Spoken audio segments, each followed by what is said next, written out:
Hello, I'm Dr. Garrett Boyer. Welcome to Gospel Minded, where we spend a few minutes each week talking about psychology, our emotions, behavioral health, and we reflect on how these important topics are related to the Sunday Gospel reading each week.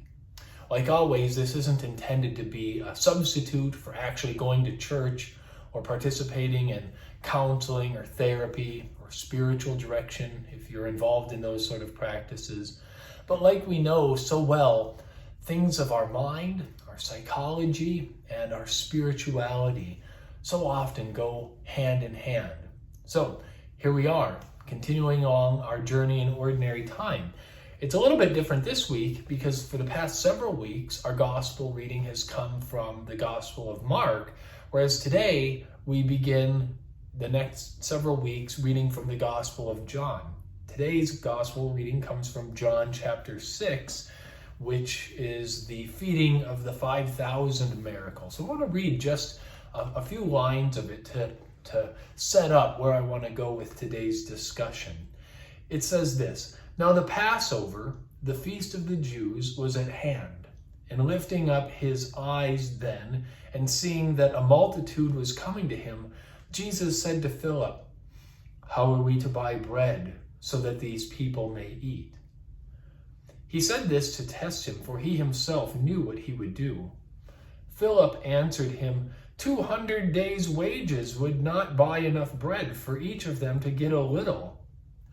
One of his disciples, Andrew, Simon Peter's brother, said to him, "There's a boy here that has 5 barley loaves and 2 fish, but what are they among so many?" Jesus said, "Make the people sit down." Now there was much grass in the place, so the men sat down in the number of about 5,000. Jesus took the loaves, and when he had given thanks, he distributed them to those who were seated. So also the fish, as much as they wanted. And when they had eaten their fill, he told his disciples, "Gather up the fragments left over, so that nothing may be lost." So they gathered them up and filled 12 baskets with fragments from the 5 barley loaves left by those who had eaten. When the people saw the sign which he had done, they said, "This indeed is the prophet who is come into the world." Wow, so what a profound and powerful gospel reading for today. And actually, as Catholics, this 6th chapter of John is where a lot of our theology of the Eucharist comes from. But I don't want to talk about that today. What I would like to talk about instead is this idea of making do as best you can with what you've got available. I think that's an important lesson to draw from this gospel reading, and it's an important lesson not only psychologically, spiritually, but just generally a life lesson. There are a lot of times where we are not going to have the resources available to us to accomplish all the things that we hope to do. And so we want to just do our very best to make do as best we can with what we've got available to us. So that's exactly what is going on in the gospel reading today. Look at this, 5,000 people who are gathered. How are we to feed 5,000 people? All they had were a few loaves of bread and a few fish. And yet, Jesus works that miracle and accomplishes remarkable things with what little is available. So too is the case for you and me. We can do a lot of things, even when we don't believe we have everything at our disposal to do it. And this can look different whether we're talking about something physical or tangible, whether we're talking about intellectual gifts or spiritual gifts. So let's just go through a few examples. Perhaps now here we are getting closer to August, getting close to the start of another academic year. A lot of times students will go into classes, learning new things, studying new disciplines. And guess what? At midterm time, at the end of the semester, they're going to be tested. There are going to be papers, there are going to be quizzes. Lots of things come with being a student. And I don't know if your experience as a student is different from mine, but there were many, many times where I went into tests and finals and wrote papers not really feeling like I had everything that I needed to really get a great grade. And yet, test day came, regardless of how I felt about it or how prepared I believed I was. And so that strategy was, I'm going to do my very best with what I've got available. I did my reading. I've studied as hard as I can. I got to go in there with a positive attitude and make the best of the situation for what it is. And so that's something that is a useful lesson that we can draw from this gospel. 5 loaves, 2 fishes. It's not a lot, but I'm going to do what I can with it. You know, something interesting came up today on social media. You've seen him on this channel before. My best friend John lives on a small farm kind of area in rural Maryland, and his wife put up a post on social media today that was a picture of an outdoor sink. And the post said, his wife Tara said, several weeks ago, a sink broke in our house and we replaced it. And now for the outside chores, she asked my friend John to repurpose this broken sink and make a sink area for cleaning and washing things outside. And so she took a picture of what John had done. He had scraps of wood and equipment from other projects that didn't get used. And he had this old sink. And he worked hard and put together this new repurposed outdoor sink, which is being used and appreciated by the whole family. It just really made me think when I saw that post about what is going on in this gospel for today. 5 loaves, 2 fishes. We're going to make do as best we can with what we've got. So here John had a couple spare pieces of materials from other projects. This sink that wasn't working in the house anymore. He put it all together. He made do with what he had.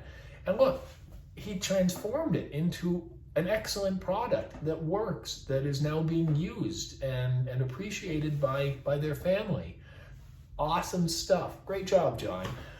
You and I, friends, can do the same thing with things in our lives. Tangible things, spiritual and emotional things, intellectual things. We aren't always going to have the resources available to us, and yet we can make do with what we've got and do our very best with that which is available to us. In a particular kind of treating therapy we call dialectical behavioral therapy, this principle is very important. We call it DBT for short. It's this theme of acceptance.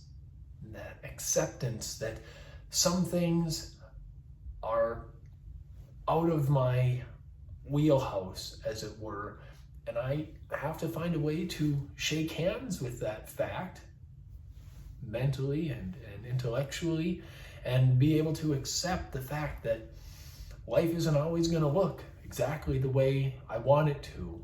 Things aren't always going to work out the way that I hope they will. And nevertheless, I have to drive on. I have to keep striving. I have to keep trying. But in that dialectical behavioral therapy, that theme of acceptance comes again and again. And it makes me think of the Serenity Prayer. And perhaps you've seen it. I'll drop a link to it in the comments section. But this prayer of, Lord, help me to accept the things that I cannot change. Help me to change the things that I can, and grant me the grace and wisdom to know the difference. And boy, if that isn't a profound lesson and a beautiful prayer for us to pray, Lord, help me to change the things that I can, because we do have plenty of control over a lot of things in our lives. That is true.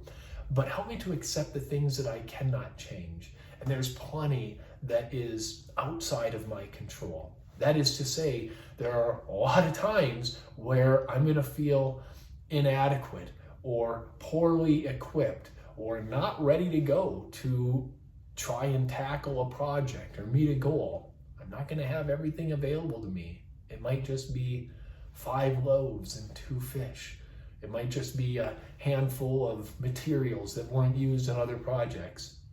It might be just a few weeks of really serious study before going into a test. Nevertheless, help me to use these things. And then, like this idea that we see in the gospel, with what we've got, with what little we've got, we offer it to the Lord. And God can work miracles. And even what little we have, if we present that as an offering to the Lord and put that best foot forward with what we do have available to us, boy, the Lord can work through some great things by grace. And we can see the fruit of our labor, the grace of God at work in our lives. So there is so much more that could be said here and that we could talk through. But I think the takeaways for today are, we aren't always going to have everything available to us. Nevertheless, drive on. Make do as best you can with what you've got available. And God will work with that and through that. We offer it to Him as a prayer, as a gift. And we do what we can with what we've got. Important life lesson that has spiritual, psychological impacts as well. So I hope you found this helpful. I hope that you've enjoyed listening to this today. Please do me the favor of subscribing to my channel and keep following Gospel Minded. It's good stuff, and I hope that you've enjoyed it today. And I hope to see you next time. Again, I'm Dr. Garrett Boyer here at Gospel Minded. Take care.